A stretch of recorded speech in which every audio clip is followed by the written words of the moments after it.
Kimse senin yerini benim kalbimde tutmaz.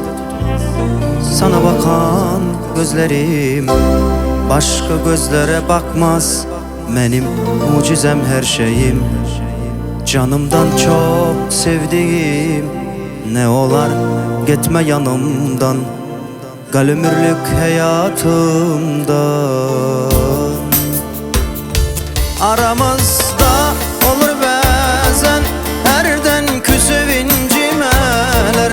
Sevgini al gel yanıma, gözleyirim gözleyirim. Sensiz hayat çetin olar, alışmara mezar olar. Ben seni çok çok sevirim, gözleyirim gözleyirim.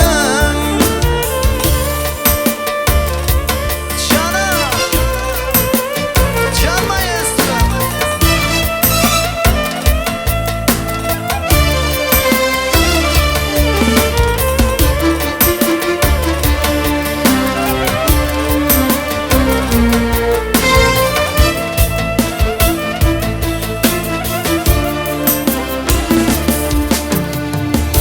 Arda kaldım sanarda, benim gözüm yollarda.